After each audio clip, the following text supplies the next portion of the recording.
Good morning students. Last lecture में हमने mirror formula कैसे डिराइव होता है ये देखा था, ठीक है, जिसे हमने कॉन्केव मिरर की हेल्प से डिराइव किया था। इस लेक्चर में जो कि आपका लास्ट टॉपिक है इस चैप्टर का, हम लेंस फॉर्मूला डिराइव करेंगे, ठीक है। और लेंस फॉर्मूला हम किसकी हेल्प से डिराइव करेंगे? कॉन्वेक्स लेंस की हेल्प से। मैं पहले भी आपको लास्ट लेक्चर में डिस्कस कर चुकी हूँ कि रियल और इन्वर्टेड इमेज हमें मिरर के केस में कॉन्केव मिरर से मिलती है और लेंस के केस में कॉन्वेक्स लेंस से मिलती है। तो यहाँ पर मैंने एग्जाम्पल के लिए कॉन्वेक्स लेंस का लिया है, ठीक है, mirror formula lens formula derive करने के लिए, ठीक है। तो ये कॉन्वेक्स लेंस है, इसकी इस कर्वेचर की फोकल लेंथ ये होगी क्योंकि सेकंड कर्वेचर है, ठीक है। और ये वाला फर्स्ट कर्वेचर है। फर्स्ट कर्वेचर क्यों कंसीडर किया है? क्योंकि ऑब्जेक्ट अगर हमने इस साइड रखी है तो इधर से आने वाली लाइट रे पहले इस कर्वेचर से टकराती है, इसलिए हमारा फर्स्ट कर्वेचर है। और इस कर्वेचर की फोकल लेंथ f1 होगी और ये सेकंड कर्वेचर है, इसकी फोकल लेंथ f2 होगी, ठीक है। ये ऑलमोस्ट सेम डिस्टेंस पर रखते हैं हम लोग और ये इसकी 2f2 यानी कि सेंटर ऑफ कर्वेचर, ठीक है। अब मैंने किसी ऑब्जेक्ट को बियॉन्ड 2f1 यानी कि मिरर के केस में हमने देखा था सेंटर ऑफ कर्वेचर से पहले रखा था और केसेस हमें बहुत अच्छे से याद है क्योंकि जो मिरर के अंदर होता है सारे रूल्स वही रूल्स लेंस के अंदर है। जब हम ऑब्जेक्ट को बियॉन्ड सेंटर ऑफ कर्वेचर रखते हैं, बियॉन्ड सी या फिर यहाँ पर 2f2 भी बोल सकती हूँ, मैंने आपको बताया था ट्वाइस में। तो बियॉन्ड 2f2 या फिर बियॉन्ड सी रखते हैं तो इमेज हमेशा सेंटर ऑफ कर्वेचर और फोकस के बीच में बनती है, ठीक है। आपने मिरर के केस में भी ये केस देखा था और लेंस के केस में भी आप यही देखोगे कि अगर किसी ऑब्जेक्ट को आप 2f2 यानी कि सेंटर ऑफ कर्वेचर के पहले रखोगे तो दूसरी ओर उसकी इमेज कहाँ बनेगी? सेंटर ऑफ कर्वेचर और फोकस के बीच में बनेगी, ठीक है। अब यहाँ से एक लाइट रे लेते हैं जो कि पैरेलल जाएगी। ये लाइट रे है जो प्रिंसिपल एक्सिस के पैरेलल है, ठीक है। और जो भी लाइट रे पैरेलल जाती है वो आफ्टर रिफ्लेक्शन कहां से पास होती है? फोकस, ठीक है, ये फोकस से पास होगी। दूसरा रूल है ऑब्जेक्ट कहां से जाएगी? सेंटर ऑफ ऑप्टिकल सेंटर से। तो ये दूसरी लाइट रे जो सीधी ऑप्टिकल सेंटर से पास हो जाती है, ठीक है। और ये इसका अप्रोक्स ये f1 है तो इसका जस्ट हाफ डिस्टेंस ले लेते हैं हम 2f1 यानी कि इमेज आपकी फोकस और सेंटर ऑफ कर्वेचर के बीच में बनेगी, ठीक है। अगर ऑब्जेक्ट ए बी थी तो इमेज ए वाली साइड से चलने वाली रेज नीचे मिलती है, नीचे मिलेगी यानी कि a डैश b डैश आपकी इमेज मिलेगी। और वो भी क्या होगा? अगर बियॉन्ड 2f है तो f और 2f1 के बीच में मिलेगी। सिंपल, यही हमने मिरर के केस में भी देखा था जो कि कॉमन रूल है, ठीक है। नाउ अब हम इसकी हेल्प से लेंस फॉर्मूला डिराइव करेंगे। तो लेंस फॉर्मूला डिराइव करने के लिए हमें हमेशा क्या चाहिए? Similar triangle. थ्योरी आप अपनी लैंग्वेज में लिख सकते हो, let an object AB is placed in front of the convex lens, then this lens form the image of object AB is A dash B dash, ठीक है। ये लेंस की हेल्प से इसकी इमेज क्या बनती है? A dash B dash which is real and inverted. Simple. Now the distance of object from the lens is minus u because it is left side, ठीक है। ये लेफ्ट साइड में है इसलिए इसकी इमेज होगी नेगेटिव, डिस्टेंस होगी negative में, ठीक है। तो ये ऑब्जेक्ट है और ये लेंस है तो ऑब्जेक्ट से लेंस की डिस्टेंस माइनस होगी। इमेज और लेंस के बीच की डिस्टेंस तो क्या होगी? इमेज और लेंस के बीच की डिस्टेंस v, बट ये v भी कैसी होगी? पॉजिटिव, क्योंकि ये कहाँ है? राइट हैंड साइड पर, ठीक है। सिंपल है। अब यहाँ पर हम कंसीडर करेंगे फोकल लेंथ को। तो फोकल लेंथ हमें कौन सी वाली लेना है? जहां से हमारी रेस टकरा कर गई है, तो ये फोकल लेंथ भी क्या होगी? Plus f,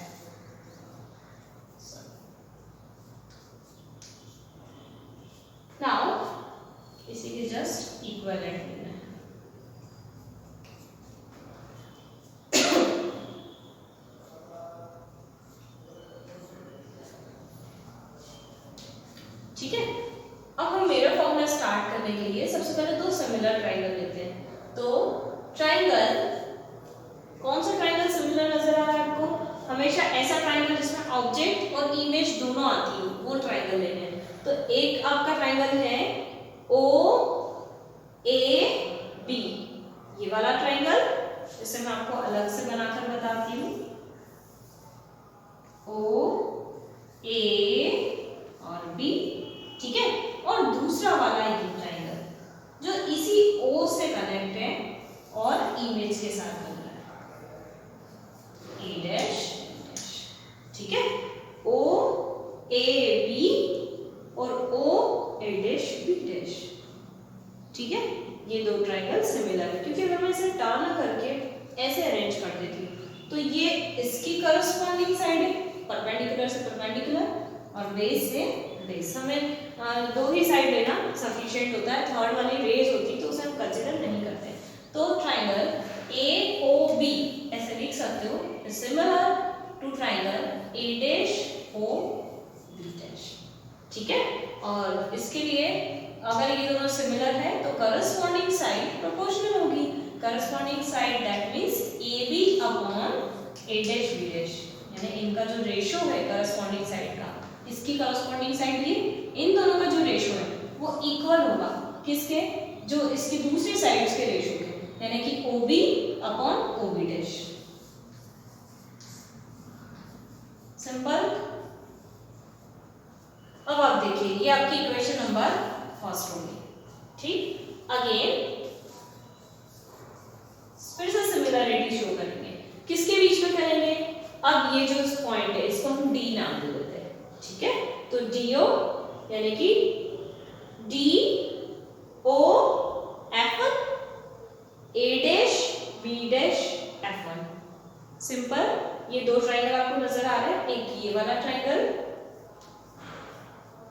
D O F1 और दूसरा ए डैश बी डैश F1, ये दोनों भी सिमिलर है।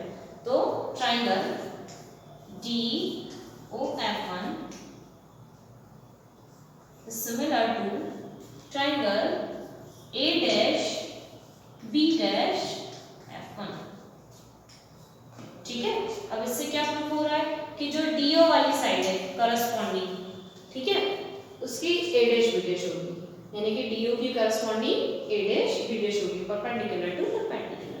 तो DO डिवाइडेड बाय या ratio A dash B dash equal to यहाँ पर O F1 base divided by B dash F1, O F1 divided by B dash F1, ठीक है। एक चीज आप लोग हमेशा याद रखिएगा, जब भी हम किसी सिमिलर ट्राइंगल को ले रहे हैं ना, तो अगर मैंने यहाँ इस तरफ एक साइड में ऊपर वाले ट्राइंगल की ले रखी है, यानी कि सपोज करो मैंने पहले इस ट्राइंगल की साइड सेलेक्ट की है ए बी, तो मुझे नेक्स्ट वाले में इक्वल के बाद यानी प्रोपोर्शनलिटी में भी दूसरी जो साइड की बात करते हैं वो भी इसी ट्राइंगल की होनी चाहिए, ठीक है। और अगर थर्ड साइड इंक्लूड करती तो भी पहले इसी ट्राइंगल की आएगी, ठीक है। ये कंफ्यूजन अक्सर होता है, डेरिवेशन गलत हो जाता है। हम जो भी सिमिलर में ट्राइंगल पहले लेते हैं उसकी सारी साइड से पहले आनी चाहिए, ठीक है। मैंने यहाँ जो पहला ट्राइंगल लिया तो इसी की दोनों साइड, ऊपर वाली दोनों साइड इसी की होनी चाहिए, या आपकी चॉइस है। अगर आपको इसे पहले लेना है, यहाँ पर इसे पहले लेना है, तो फिर इसकी साइड्स को आपको पहले ऊपर नोट करना पड़ेगा, ठीक है। तो जब भी आप एक साइड ऐसा कर रहे हो तो दूसरी साइड में आपको उसी ट्राइंगल की साइड लेना है जो आपने सिलेक्ट किया है, ठीक है। अब देखो हम जानते हैं since DO is equal to AB, ये दोनों पैरेलल लाइन है और पैरेलल लाइन के बीच की डिस्टेंस आपस में इक्वल होती है, तो AB और DO आपस में इक्वल है। तो DO की जगह मुझे क्या रखना है, यहाँ नोट कर देते हैं, DO की जगह मुझे AB रखना है। तो AB divided by A dash B dash equal to OF1 divided by B dash F1, that is your equation number second, ठीक है। अब ये इक्वेशन फर्स्ट थी, ये इक्वेशन सेकंड है। दोनों को देखकर आपको क्या नजर आ रहा है, दोनों की LHS इक्वल है, तो दोनों की RHS भी क्या होगी, इक्वल होगी। Then from equation first and second, ठीक है, इक्वेशन फर्स्ट और सेकंड से क्या पता चला कि दोनों की RHS यानी कि OB upon OB dash equal है OF1 upon B dash F1। ठीक है, अब OB यानी कि ऑप्टिकल सेंटर से B मतलब ऑब्जेक्ट की डिस्टेंस, दैट इज -u। क्या होगा? -u। OB डैश यानी ऑप्टिकल सेंटर से यानी कि लेंस से B डैश मतलब इमेज की distance, that is +v। OF1, ठीक है, यहां से यहां तक की डिस्टेंस यानी कि +f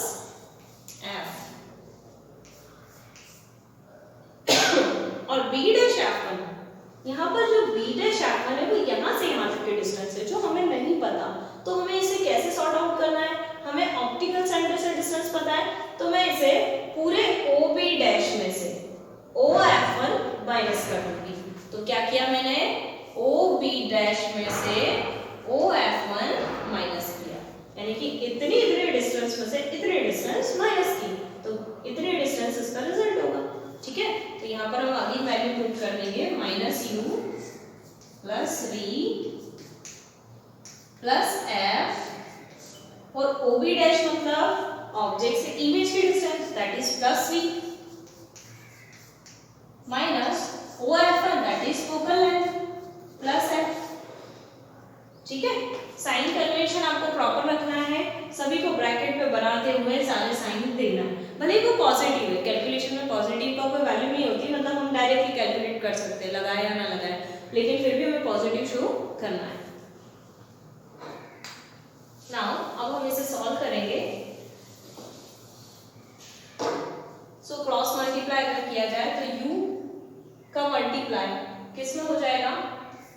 v माइनस f में, इक्वल टू v का मल्टीप्लाई f में होगा, तो क्या होगा? v f। ठीक है, नाउ u का मल्टीप्लाई v में करेंगे तो -uv और minus minus plus uf equal to vf। ठीक है, on dividing by uvf both side.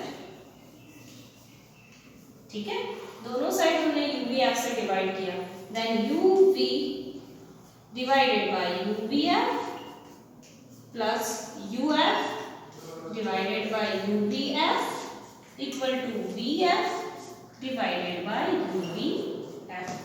u से u कैंसिल, v से v cancel, finally we get 1/f। ठीक है, माइनस का प्लस और क्या बचा है? u से u कैंसिल, f से f cancel, that is 1/v equal to v upon v से v कैंसिल, f से f cancel, that is 1/u बचा। ठीक है, अब क्या होगा यहाँ पर 1/f है वो इस तरफ आ जाएगा, यानी कि नेगेटिव है तो इक्वल टू के इस तरफ आकर पॉजिटिव हो जाएगा, और 1/, जो u था वो क्या था? पॉजिटिव था, वो इस तरफ आकर नेगेटिव हो जाएगा। ठीक है, देखो यहाँ पर करते हैं इसे, 1/f इस तरफ गया, यानी कि 1/v माइनस 1/v यही है, 1/u इस तरफ आया, दैट मींस पॉजिटिव था तो नेगेटिव हो गया, और 1/f नेगेटिव था तो पॉजिटिव हो जाएगा। ठीक है, ये आपका लेंस फॉर्मूला है, इसको आप अरेंज करके ऐसे भी लिख सकते हैं, 1/f equal to 1/v minus 1/u। तो आप लोग याद रखिएगा कि क्या होता है, हमेशा जब भी आप मिरर फॉर्मूला डिराइव करते हो तो बीच में प्लस आता है, और लेंस फॉर्मूला डिराइव करते हो तो माइनस आता है, क्योंकि यही फॉर्मूला आपको बहुत हेल्प देगा जब आप न्यूमेरिकल सॉल्व करोगे। ठीक है, तो मिरर और लेंस फॉर्मूला दोनों को याद रखिएगा, मिरर में प्लस और यहाँ पर माइनस। ठीक है, ये आपका mirror formula topic, sorry lens formula topic complete हो गया, और मिरर फॉर्मूला भी कंप्लीट हो चुका है। ठीक है, अब हम एक छोटा सा टॉपिक पढ़ेंगे, magnification power of the lens. ठीक है, magnification power of the lens, जो कि आपने सेम यही चीज मिरर में भी पढ़ी थी। ठीक है,